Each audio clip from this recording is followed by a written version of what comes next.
కాపు కళ్యాణ మండపం ఏర్పాటు కోసం పిఠాపురం పట్టణంలో 64 సెంట్ల స్థలాన్ని 50 లక్షల రూపాయల ప్రభుత్వ నిధుల్ని గత తెలుగుదేశం ప్రభుత్వంలో మాజీ ఎమ్మెల్యే వర్మ సమకూర్చితే నేటి వరకు ఆ కళ్యాణ మండపం ఊసే ఎత్తని వైసీపీకి చెందిన ప్రజాప్రతినిధులు ఇప్పుడొచ్చి కాపు కళ్యాణ మండపం నిర్మిస్తామంటూ హడావుడి చేయడం సిగ్గుచేటు అని, ఇది ముమ్మాటికి ఎన్నికల కలరింగ్ తప్ప కాపులపై మమకారం కానే కాదని టీడీపీ పట్టణాధ్యక్షులు రెడ్డెం భాస్కరరావు, జిల్లా ఉపాధ్యక్షులు కొండేపూడి ప్రకాష్ అన్నారు. పిఠాపురం మహారాజా కోట ఆవరణలో గల టీడీపీ కార్యాలయంలో టీడీపీకి చెందిన కాపు నాయకులు ఏర్పాటు చేసిన మీడియా సమావేశంలో వారు మాట్లాడారు.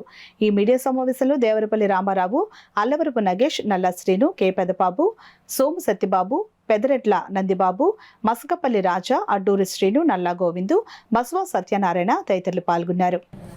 జరిగింది మా కొన్నాళ్ళు పోయింది. మా గవర్నమెంట్ పోయిన తర్వాత, ఇది వైసీపీ గవర్నమెంట్ వచ్చిన తర్వాత ఈ కళ్యాణ మండపం ఆగింది. అప్పటి వరకు కూడా ఈ వంగా గేదె కానీ, ఈ పెండిన దొరబాబు కానీ ఈ కాపు కళ్యాణ మండపం గురించి జ్ఞాపకం లేదు వాళ్ళకి. వాళ్ళు పూర్తిగా మర్చిపోయాడు. కానీ ఇంకోటి, ఆ స్థలాన్ని కేటాయించే ముందు చాలా ఇలువైన స్థలం, ఆ స్థలం నడువట్టుగా ఉంది, కాపులకు అందరికీ ఉపయోగపడుతుంది, అనేక కులాలకు కూడా ఉపయోగపడుతుంది. ఈ స్థలం చాలా మంచిదని చెప్పి చాలా ఇలువ గల స్థలాన్ని ఆవేళ మన వర్మగారు కేటాయించి దాని 64 సెంట్లు మన లారీ ఆఫీస్, డ్రైవర్స్ కాలనీ దగ్గర లారీ ఆఫీస్ దగ్గర మనకు నిర్ణయించి 64 సెంట్లు ఇవ్వడం జరిగింది. అదే 24 సెంట్లు స్థలాన్ని మనం కొనుంటే ఒక్క సెంటు ఖరీదు సుమారు 10 లక్షల రూపాయలు చేసే స్థలం ఉంటుంది. అలాంటి స్థలాన్ని మేము కేటాయించి వరమార ఇస్తే ఈవేళ మధ్యలో కొన్నాళ్ళు ఈ వైసీపీ వారు ఇళ్ల స్థలాల గురించి కేటాయించి తీసుకుందామని దొంగతనం చేసి ప్రయత్నం చేశారు. ఇళ్ల స్థలాలకి రకరకాల కార్యకర్తలకి. కానీ దాని మీద పోరాటం కూడా చేసి దాన్ని ఆఫ్ చేయడం జరిగింది. ఆఫ్ చేసి ఈవేళ వరకు పోరాడము. ఈవేళ ఏదో మేము కడతాం అని చెప్పేసి మళ్ళా ఇలా ముందుకు రావడం జరుగుతూ ఉంది. ఏముందంటే ఏడ్చేవాడు కళ్ళీళ్ళు తొట్టడానికి ముందుకు వస్తూ ఉన్నారు. నాయకులందరూ కలిపి దాన్ని గట్టిగా గొడవ పెట్టడం, అక్కడ ఉన్న వాళ్ళు కూడా ఇంకా ఇదేదో పెంట కింద తయారవుతుందని చెప్పి ఆఫ్ చేశారు అందరూ కూడా. తర్వాత ఆటోమేటిక్గా ఆగిపోయింది. ఆ శంకుస్థాపన చేసింది ఆ స్థలం అలాగా అన్యాక్రాంతం ఉన్నా కూడా 2-3 సార్లు కూడా ట్రై చేశారు. అది దాన్ని వర్మ గారు మళ్ళీ మేము అందరూ ఇల్లు ఆఫ్ చేయడం జరిగింది.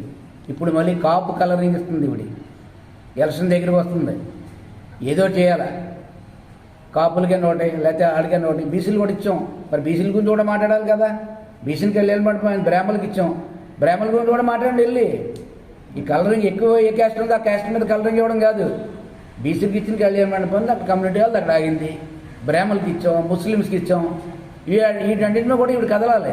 కదలకుండా కాపు కళ్యాణ మండపం రెడీగా ఉంది, ఇక్కడ ఒక కలరింగ్ ఇచ్చేసి ఈ కొత్తగా ఈ 4.5 సంవత్సరాల నుంచి కూడా కాపుల గురించి అసలు అవగాహన ఏముందో అది లేదు.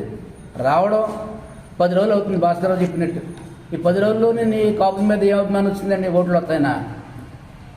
ఇది ఓటింగ్ గురించి ఇదంతానే కాపుల ఓట్ల గురించి ఇప్పుడు చెప్పడం తప్పించి ముఖ్యంగా కళ్యాణ మండపం మీద అభిమానం ఉంటే ఎంపీ చేసిందండి. ఈవిడ ఎంపీ చేసినప్పుడు గవర్నమెంట్లో కదా ఉంది, వైసీపీలోనే కదా ఉంది ఈవిడ. మరి ఆ టైంలో 2019 నుంచి 24 వరకు కూడా ఈ లోపల కళ్యాణ మండపానికి మూమెంట్ ఇవ్వచ్చు కదా ఈవిడ. అప్పుడు లేదు.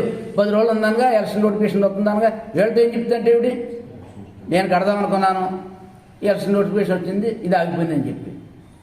ప్రస్తుతానికి ఆయన ఇచ్చిన గ్రాంట్ ఉంది కాబట్టి 50 లక్షలు ఎంత అంటున్నారు కదా. ఫస్ట్ గ్రాంట్ వచ్చింది, 50 లక్షలు గ్రాంట్ వచ్చిందండి. దాని మూమెంట్ ఇస్తా అంటున్నారు. ఇవ్వండి, మేము కాదంటలేదు, మేము అడ్డు చేస్తలేదు. కానీ ఎవరు ఇచ్చారు గ్రాంట్ అన్న ప్రజలది.